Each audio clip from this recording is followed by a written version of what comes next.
ഒരു കാലത്ത് ലോകം ഭരിച്ചിരുന്ന അലക്സാണ്ടർ ചക്രവർത്തി ലോകം മുഴുവൻ കീഴടക്കിയ ചൈത്രയാത്ര 31 വയസ്സിന് മുമ്പ് ലോകം മുഴുവൻ കീഴടക്കി. 31 വയസ്സിന് മുമ്പ് 33 വയസ്സിന് മുൻപ് 31ാമത്തെ വയസ്സ് മരിച്ചു, ശങ്കരാചാര്യർ മരിച്ച പോലെ. അലക്സാണ്ടർ ചക്രവർത്തി, അലക്സാണ്ടർ ദി ഗ്രേറ്റ്, അദ്ദേഹത്തിൻ്റെ രാജ്യമാണ് ഗ്രീസ്. പക്ഷേ ഇന്ന് അതിൻ്റെ ഡിഫൻസിൻ്റെ കാര്യത്തിൽ തന്ത്രപരമായിട്ടുള്ള പങ്കാളിത്തത്തിൻ്റെ കാര്യത്തിലുമൊക്കെ വളരെ മോശമാണ്. അതുകൊണ്ട് തുർക്കി എന്ന് പറയുന്ന രാജ്യം അവർ ഇസ്ലാമിക് നേറ്റോയുടെ ഭാഗമാണെന്നും പറഞ്ഞു ഏത് മുസ്ലിം രാജ്യത്തിനെതിരെ എന്ത് പണിയും ചെയ്യാൻ മടിക്കാത്ത ഒരു രാജ്യമാണ് എന്നുള്ള അവിതർക്കിതമാണ് തുർക്കിയുടെ കാര്യത്തിൽ. ആ രാജ്യം ഇപ്പോഴും ഗ്രീസിന്, പാവപ്പെട്ട ഗ്രീസിന് പണി കൊടുത്തുകൊണ്ടിരിക്കുക. ഇപ്പോൾ ഇന്ത്യയുമായിട്ട് നമുക്ക് പണ്ട് ഒരു കാര്യം പറഞ്ഞാൽ ചന്ദ്രഗുപ്ത മൗര്യൻ്റെ കാലത്ത് അവരുമായിട്ട് നയതന്ത്ര ബന്ധം ഉണ്ടായിരുന്നു. പഴക്കത്തിൽ മെഗസ്തനീസ് എന്ന് പറഞ്ഞ അംബാസിഡറെ അവർ ഇന്ത്യയിലേക്ക് അയച്ചിരുന്നു. അങ്ങനെ ഒരു നയതന്ത്ര ബന്ധം. ആ നയതന്ത്ര ബന്ധമല്ല, വലിയൊരു തന്ത്രപരമായ പങ്കാളിത്തത്തിന് വേണ്ടിയുള്ള കരാറിൽ ഇരു രാജ്യങ്ങളും ഒപ്പിടാൻ പോകുന്നുണ്ട്. എന്താണ് ഇതിൻ്റെ വിശേഷങ്ങൾ? ഈ നമ്മൾ ഇദ്ദേഹം പറഞ്ഞതുപോലെ ഇപ്പം ശകലം ക്ഷീണത്തിലാ തുർക്കി, പക്ഷേ ദൈവം അനുഗ്രഹിച്ചെന്ന് തോന്നുന്നു കേട്ടോ. കാരണം ഈ തുർക്കി ഇന്ത്യയോട് കളിക്കുന്ന കളി, അല്ലെങ്കിൽ നമുക്കറിയാം ഇപ്പോൾ നമ്മുടെ ഏറ്റവും വേണ്ടപ്പെട്ട ആൾക്കാരുടെ കൂട്ടത്തിൽ വേണ്ടപ്പെട്ട ശത്രു എന്ന് വെച്ചാൽ, വേണ്ടപ്പെട്ട ശത്രു എന്ന് പറഞ്ഞാൽ നമ്മൾ ഏറ്റവും ശത്രുതയിൽ കാണുന്ന ആളെന്നാണ് ഞാൻ ഉദ്ദേശിക്കുന്നത്. അതായിട്ട് തുർക്കിയെ നമ്മൾ തീരുമാനിച്ചിട്ടുണ്ട്. നമ്മൾ ഔദ്യോഗികമായിട്ട് അത് പ്രഖ്യാപിച്ചിട്ടില്ലെന്നേ ഉള്ളൂ. തീരുമാനം എടുത്ത് അവനെ നമ്മൾ ഇന്ത്യമാർക്ക് അടിച്ചിട്ടുണ്ട്. കാരണം നമ്മൾ സിന്ധുവിന് ശേഷമാണ് അത് വലിപ്പത്തിലാക്കിയത്. കാരണം നമ്മൾക്ക് 1-2 അനുഭവമുണ്ട്. ഇവൻ്റെ ആ പ്രകൃതി ദുരന്ത സമയത്ത് ഇവനെ മരുന്നും കൊടുത്ത് ഭക്ഷണവും കൊടുത്ത് എല്ലാം കൊടുത്തു കഴിഞ്ഞിട്ടാണ് അതിൻ്റെ രുചി മാറുന്നതിന് മുമ്പ് നമുക്ക് ഇട്ട് അവൻ കയ്യെ കൊത്തിയതാണ്. കാരണം ഒന്ന് മാത്രമേ ഉള്ളൂ, നമ്മൾ മുസ്ലിം രാജ്യം. എന്നാൽ ലോകത്ത് ഏറ്റവും കൂടുതൽ മുസ്ലിങ്ങളെ പേറുന്നതും മാന്യമായിട്ട് മുസ്ലിങ്ങൾ ജീവിക്കുന്നതുമായിട്ടുള്ള ഒരു രാജ്യമാണ് ഇന്ത്യ എന്നുള്ള കാര്യം ഇവൻ മനസ്സിലാക്കണം. അപ്പം ഇവൻ അതിനുശേഷവും പല ഘട്ടങ്ങളിലും ബംഗ്ലാദേശിനെ സഹായിക്കുന്നു, മറ്റു പലതുമൊക്കെ സഹായിക്കുന്നു. അപ്പം നമുക്കിട്ട് പണിയാൻ എവിടെയൊക്കെ ഒരുക്കങ്ങൾ നടത്താമോ അതിനു വേണ്ടി അവനെക്കൊണ്ട് കഴിയുന്നത് പോലെയൊക്കെ നടത്തുന്നുണ്ട്. അതൊക്കെ ഇന്ത്യ ആയതുകൊണ്ട് നടക്കാതെ പോകുന്ന ഒരു അവസ്ഥയുണ്ട്. അതൊക്കെ ജിയോ പൊളിറ്റിക്സിൽ ഇപ്പോൾ ചർച്ചയായിക്കൊണ്ടിരിക്കും. അപ്പം നമ്മൾ ഇതിന് ശേഷം ഇന്ത്യയുടെ പ്രധാനമന്ത്രി നരേന്ദ്രമോദിയെ പറ്റി അറിയാമല്ലോ. ഈ നയതന്ത്ര ബന്ധത്തിൽ പുള്ളി കാണുന്ന മേഖലയിൽ അത് കണ്ട് അതിൻ്റെ റിസൾട്ട് വന്നു കഴിഞ്ഞാൽ ബാക്കിയുള്ളവർക്ക് അത് മനസ്സിലാവത്ത് പോലുള്ളൂ. ഇപ്പം യൂറോപ്യൻ രാജ്യങ്ങൾ നിരന്തരം ഇന്ത്യയിലേക്ക് വരുന്നൊരു പ്രക്രിയ നമ്മൾ കാണുന്നുണ്ട്. ഇതുവരെ ഇല്ലാത്തതാണ്. നമ്മൾ പറയത്തില്ല ഇതെന്തൊരു വരവായത്. ഇറ്റലി വരുന്നു, ഗ്രീസ് വരുന്നു, അല്ലേ, ജർമ്മനി വരുന്നു, മനസ്സിലാവുന്നുണ്ടോ? യൂറോപ്യൻ യൂണിയൻ അല്ലെങ്കിൽ കഴിഞ്ഞ ദിവസം നമ്മുടെ അടുത്ത് വന്നിട്ട് വലിയൊരു കരാറുണ്ടാക്കുന്നു. അപ്പം ഇപ്പം ഗ്രീസിനകത്തുനിന്ന് പ്രതിരോധ മന്ത്രി ഇവിടെ വന്നതിന് ശേഷം സംസാരം നടക്കുന്നുകൊണ്ടിരിക്കുന്നു. ഇപ്പം നമ്മൾക്ക് അറിയാൻ സാധിക്കുന്ന ഒരു വലിയ പ്രതിരോധ കരാറിലേക്ക് പോവുകയാണ്. ഇതിൻ്റെ കാരണം എന്ന് പറഞ്ഞാൽ ഗ്രീസിന് ഏറ്റവും വലിയ ത്രെട്ടായിട്ടുള്ളത് ഈ തുർക്കിയാണ്. ഇദ്ദേഹം പറഞ്ഞ അതുപോലെ തന്നെ ഈ അർമേനിയ എന്ന് പറയുന്ന രാജ്യം അറിയാം. അസർബൈജാൻ എന്ന് പറഞ്ഞ രാജ്യം ഈ അർമേനിയുമായിട്ട് നിരന്തരം പ്രശ്നം. അവിടെ ഒരു പണി നടന്നൂടെ? അസർബൈജാനും അർമേനിയയും നിരന്തരമായി യുദ്ധത്തിൽ ഏർപ്പെട്ടിരിക്കുകയായിരുന്നു. ആർമേനിയ എന്ന് പറയുന്ന ഒരു ക്രിസ്ത്യൻ രാജ്യം, അവരാരെയും ഉപദ്രവിക്കാൻ പാവപ്പെട്ട രാജ്യം, ക്രിസ്ത്യാനി ഏതാ പ്രശ്നം? അതാണ്. അതായത് അസർബൈജാൻ ആണെങ്കിൽ ചുറ്റും ധാരാളമുണ്ട് ഇസ്ലാമിക രാജ്യങ്ങൾ. എന്നിട്ട് തുർക്കി ഞാൻ മധ്യസ്ഥനാവാമെന്നും പറഞ്ഞ് പണ്ടിലെ കുരങ്ങൻ അപ്പം പങ്കുവെച്ചതുപോലെ അതിൻ്റെ ഖനികളുള്ള ഭാഗവും ഏറ്റവും സമ്പന്നമായ ഭാഗവും ടൂറിസം സമ്പന്നമായ ഭാഗങ്ങളും എല്ലാം അസർബൈജാൻ അങ്ങ് വീതിച്ചു കൊടുത്തു. പാവം അർമേനിയയ്ക്ക് ഒന്നുമില്ലാത്ത പരുവത്തിൽ ഒരു പങ്കുവെപ്പ് നടത്തി. ആ പങ്കുവെപ്പ് മാത്രമല്ല, അവിടെ ഒരു പള്ളി ഉണ്ടായിരുന്നു, ബൈസാൻഷ്യം എന്ന് പറയുന്ന സാമ്രാജ്യം. അവിടെ സോഫിയ പള്ളി എന്ന് പറയുന്ന ഒരു പള്ളി ഉണ്ടായിരുന്നു. ആ പള്ളി ഇവർ മസ്ജിദാക്കി മാറ്റി. അതിൻ്റെ പേരിപ്പോഴും അത് തന്നെ, ഹേഗിയ സോഫിയ പള്ളി, ക്രിസ്ത്യാനികളുടെ പള്ളി. അന്നിപ്പോൾ മസ്ജിദാക്കിയിട്ടുണ്ട്. അങ്ങനെ പണിയാവുന്നതെല്ലാം പണ്ടേ പണിയുന്ന രാജ്യം. നമുക്ക് തന്നെ അറിയാമല്ലോ, ഈ മാപ്പിളകളെന്ന് പറഞ്ഞാൽ എന്തിനു വേണ്ടിയായിരുന്നു? തുർക്കിയിലെ കാലിഫേറ്റ് ഇന്ത്യയിലും സ്ഥാപിക്കുക. അതല്ല ഇവിടെ സ്ഥാപിച്ചതിൻ്റെ അനുഭവമാണല്ലോ. ക്രൂര മുഹമ്മദ് എന്ന മഹാകവി കുമാരനാശാൻ തന്നെ പാടിയ ദുരവസ്ഥ അതിൽ തന്നെ പറഞ്ഞിട്ടുണ്ട്. അദ്ദേഹത്തിന്റെ മരണം അത് ഇപ്പോഴും ഇടയ്ക്ക് നമ്മളത് പറയുന്നേ. അപ്പം ഏതായാലും ഈ പറഞ്ഞതുപോലെ ഈ അസർബൈജാൻ അർമേനിയ ഉപദ്രവിച്ചുകൊണ്ടിരിക്കുകയാണ്. അദ്ദേഹത്തിന് അറിയാമല്ലോ. കാരണം നിരന്തരം ഇയാൾ ഡ്രോണിനകത്ത് വലിയ പുലിയാന്നല്ലോ, പുലിയാന്നാണ് പറഞ്ഞത്. ഫ്രാൻസിന് ഉൾപ്പെടെ അല്ലെങ്കിൽ വലിയ ഈ ഡ്രോൺ ടെക്നോളജി അല്ലെങ്കിൽ ലോകത്ത് ചർച്ചയായിക്കൊണ്ടിരുന്ന വിഷയമാണ്. പണി എപ്പോഴാണ് കിട്ടിയെന്നറിയോ? ഇവൻ ഡ്രോൺ കൊണ്ടുവന്ന് വായുസാധനം കൊടുത്തു, അത് പറക്കി നമ്മുടെ സിന്ധുവിന്റെ സമയത്ത് ഇങ്ങോട്ട് ഇട്ടു, അടിക്ക് അവന്റെ ഇടപാടും തീർത്തു, ഡ്രോൺ എന്ന് പറയുന്ന അവന്റെ കച്ചവടം നമ്മൾ തീർത്തു. 300 അല്ലേ എത്ര വന്നതും തീർത്തു. അതിനുശേഷം ഇവന്റെ ഡ്രോൺ നമ്മൾ പിടിച്ചായിരുന്നു. ഇവന്റെ ഡ്രോൺ നമ്മൾ ജാം ചെയ്ത് പിടിച്ചു. അത് PL-60 എന്ന് പറഞ്ഞ മിസൈൽ വന്ന് പിടിച്ചായിരുന്നല്ലോ ചൈനയുടെ. ഏറ്റവും ബ്രഹ്മോസിനെ വല്ലെന്താന്നൊക്കെ പറഞ്ഞ് നമ്മൾ അതും ജാം ചെയ്ത് പിടിച്ചു. ഈ ഡ്രോണുകൾ പലതും നമ്മൾ പൊട്ടിച്ച് കളയുന്നതിന് വരെ നമ്മൾ ജാം ചെയ്ത് പിടിച്ചു. ഇവൻ്റെ ടെക്നോളജി നമ്മുടെ കയ്യിലായിപ്പോയി.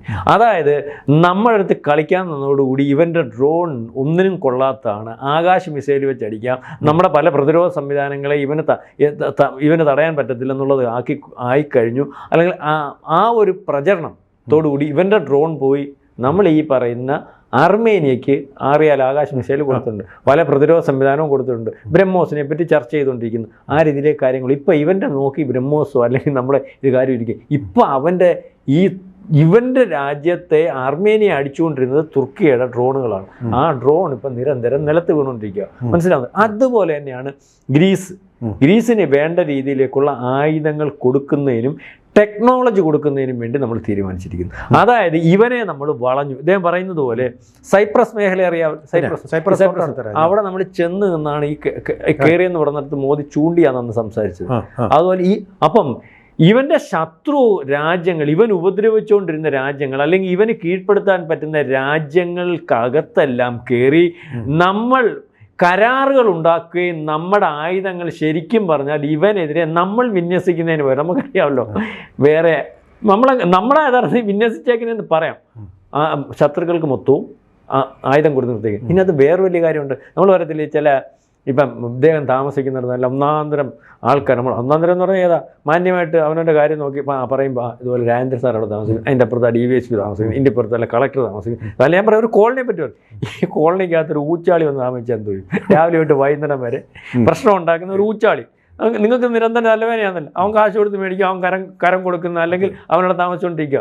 നിങ്ങൾക്ക് എന്ന് പറഞ്ഞ പോലെ യൂറോപ്യൻ യൂണിയൻ, നാറ്റോയിലെ മെമ്പറും ഒക്കെ യൂറോപ്യൻ യൂണിയൻ ഇവനൊരു തലവേദനയാണ്. മനസ്സിലായില്ലേ? അല്ല തമാശ, ഇവന് തലവേദന. കാരണം നമുക്കൊരു ക്വാളിറ്റി ഉണ്ടല്ലോ, ഒരു ക്വാളിറ്റി എന്ന് പറയുന്നത് നമ്മൾ ചെയ്യുന്ന കാര്യത്തിനകത്ത് ഏത് കാര്യമായാലും ചെയ്ത ഓരോ മനുഷ്യനും ഓരോ വൃത്തിയുണ്ട്. ഇവനതൊന്നുമില്ല. ഇത് നാറ്റോ എന്ന് പറഞ്ഞുകൊണ്ട് ഇവിടുന്ന് എല്ലാ ആളും നാറ്റിക്കാണ് യൂറോപ്യൻ യൂണിയൻ. ഇപ്പോൾ യൂറോപ്യൻ യൂണിയന് ഇന്ത്യയുമായിട്ടുള്ള ബന്ധം വലിയ വലിപ്പത്തിൽ, അതിപ്പം ഇറ്റലിയുടെ കാര്യത്തിൽ ഞാൻ മുമ്പേ പറഞ്ഞു, ഫ്രാൻസിൻ്റെ കാര്യത്തിൽ, അതൊക്കെ ജർമ്മനിയുമായിട്ട് കരാറായി, അപ്പം പല രാജ്യങ്ങളുമായിട്ട് ആയി. ഇപ്പോൾ ഇവനെ നാറ്റോയാണെന്ന് പറഞ്ഞുകൊണ്ട് അവർക്കൊരു നാറ്റക്കേസായി.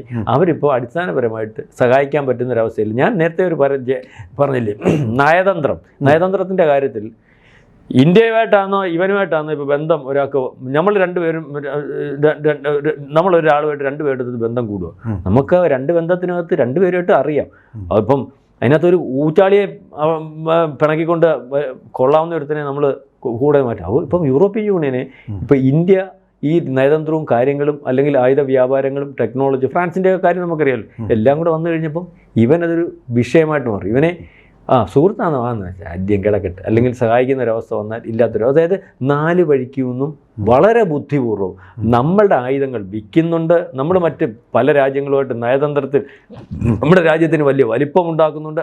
അതിൻ്റെ കൂടെ എന്ത് ചെയ്യുന്നു എന്ന് ചോദിച്ചാൽ ഈ പറയുന്ന തുർക്കിയെ തീർത്ത് കളയുന്ന ഒരവസ്ഥയിലേക്ക് കാര്യങ്ങൾ തീരുമാനം. അതുപോലെ തന്നെയാണ് അപ്പം നമ്മുടെ ഈ India middle east European corridor ഉണ്ടല്ലോ. ഈ കോറിഡോർ വന്നു കഴിയുമ്പോഴത്തേന് വേറെ ഒരാളിങ്ങനെ ലക്ഷ്യം വെച്ചിരിപ്പുണ്ട്. ആരാ? നമ്മുടെ നെതന്യാഹു അല്ലെങ്കിൽ ഈ ഇസ്രായേലും കൂടെ ഇതിനകത്ത് ഇസ്രായേൽ നല്ല ഇഷ്ടമാണെന്നല്ലോ, അറിയാം.